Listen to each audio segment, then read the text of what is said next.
So, I've been looking at YouTube, and I always thought it would be interesting to have kind of like a gaming channel, but at the same time show things that are 3D printing.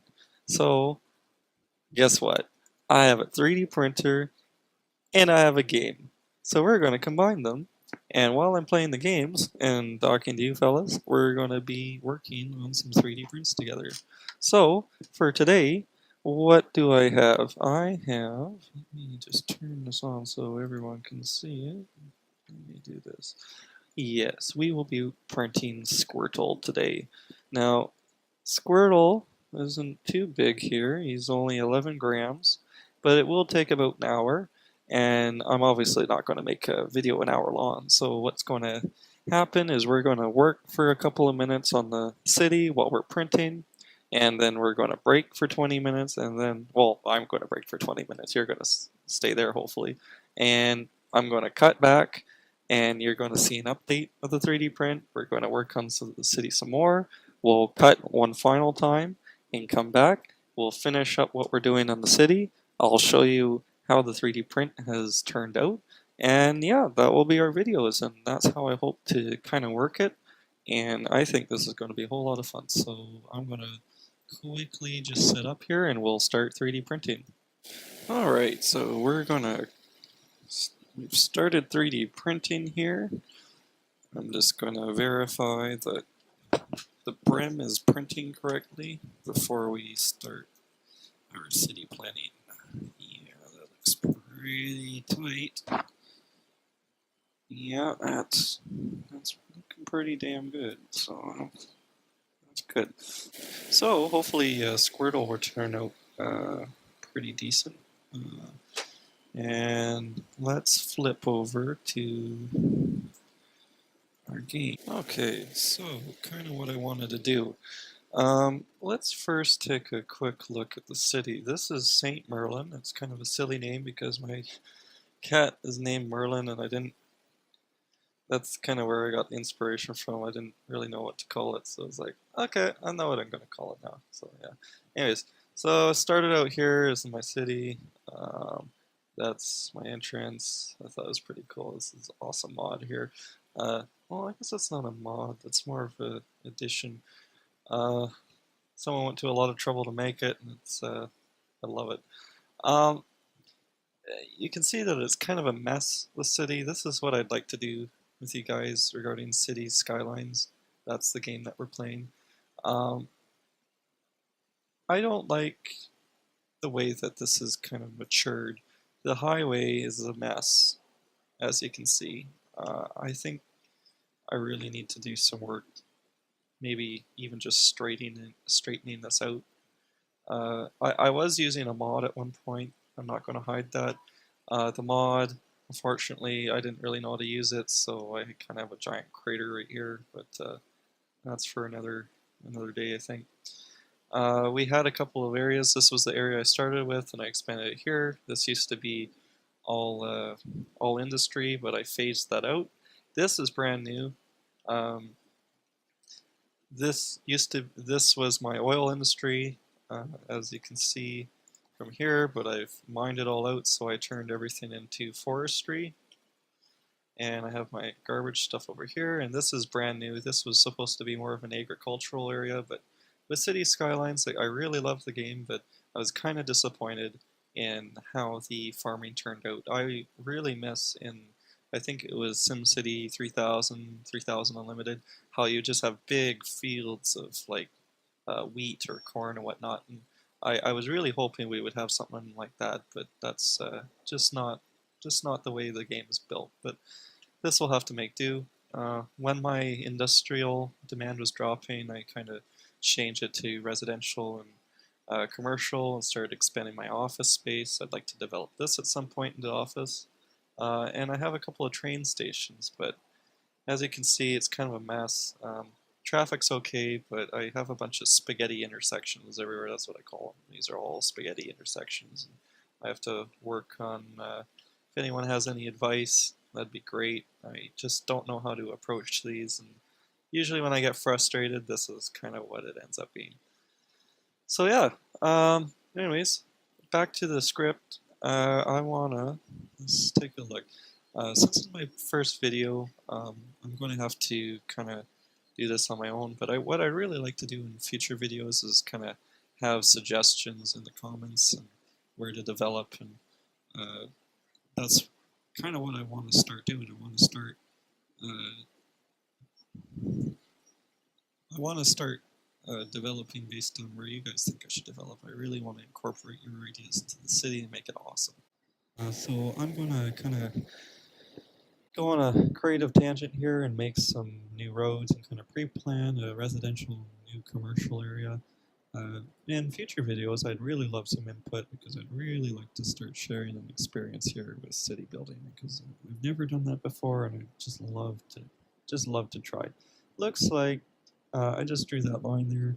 I kind of want to link this road and maybe expand this road. In the future, I'd like to move these power plants and turn them into some kind of a nuclear power plant, but not right now. No way, we'll just go all in. We'll just go all in. All in all the time, bro. All in all the time. It's no time for caution. Okay. Yeah, something like that. That'll look nice. And we're just going to flip right back. Sorry guys, let's flip back to our 3D printer. Yeah. So, I don't know if you can see, because it is a little fuzzy, sorry for the quality of the camera, but this is the most dangerous part of 3D printing, I find, when you're printing figurines, because the feet and legs offer very little surface area connecting to the printing plate. So it's very easy for the extrusion head to kind of, oh, there we go, kind of just rip it off completely. Yeah, okay. So in this instance, I was kind of expecting something like this to happen at some point. I've been having a really good run with 3D printing, but yeah. You can kind of see what I'm talking about. We have the brim, which is the outer part here, and if that doesn't adhere to the printing plate, we have an even bigger problem because, yeah, okay, the little legs, they have very little surface area, but what the brim is supposed to do is it's supposed to give you a larger surface area so things don't kind of chip off or fall off or get pushed off by the extrusion head. So what I'm going to have to do now is this is telling me that I potentially have to replace the blue tape. And what I'm probably going to do is just that, and maybe add a little bit of acetone, just pad the blue tape with acetone to kind of get through a bit of a waxy layer of the tape. So I'm going to do that, and I'll be right back.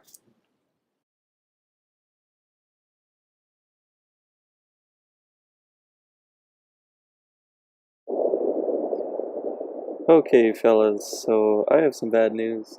I'm still getting used to the software, and I accidentally hit the mute button for the remainder of the video, so I think what we're going to do for now is I'm just going to fast forward through some of the neater parts, what I ended up doing, and what we're going to do then is we're going to look maybe a bit at the 3D print. I'm going to show you what I've learned and what I wanted to show you, and then we're going to wrap it up kind of early, and I'll make sure to not hit the mute button next time I record a video, so I'm sorry, but learning experience.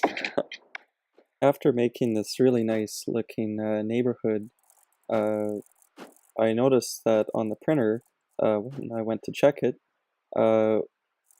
I had to reset it because our extrusion of the filament, the flow value was set too high. So I reset the printer and set the flow extrusion value to a nominal 100%.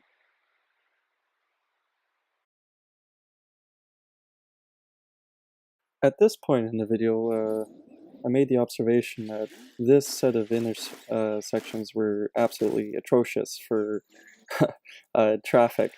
It was backing up all the way down the highway, and so we worked through just optimizing this intersection, as you can see in the video. We contemplated looking into some kind of a roundabout system, but I realized I was too lazy to do that, so we just made a spider intersection. So in a later episode, I'd really like to kind of make this a roundabout because as you can see, it is quite heavy in traffic still, so but this is definitely better than what we had before. And checking back at our 3D print, it has been completed, and something that struck me right off the bat is that the print has actually deformed on the head portion of Squirtle. As you can see from the center line, the head has warped due to the x-axis drive belt slipping from the servo. This can happen because perhaps there wasn't enough tension or maybe there was too much tension on the belt. So this is something that I will have to correct. Other than that, it was a very good print. It's quite tight. The angles are correct aside from the head, and there still is improvement that could be achieved, but I'm overall slightly satisfied with the print. So thank you so much for watching my video, guys. Remember to like my video, subscribe to my channel, and make a couple comments in the comment section below. I'd really like to see some links to prints from Thingiverse.com that I can print during our videos. And if you have any suggestions on what you'd like to see in for development of the city, that'd be great. So try not to drive like some of these idiots on the road, eh? Look at that freaking donut truck. Are you serious?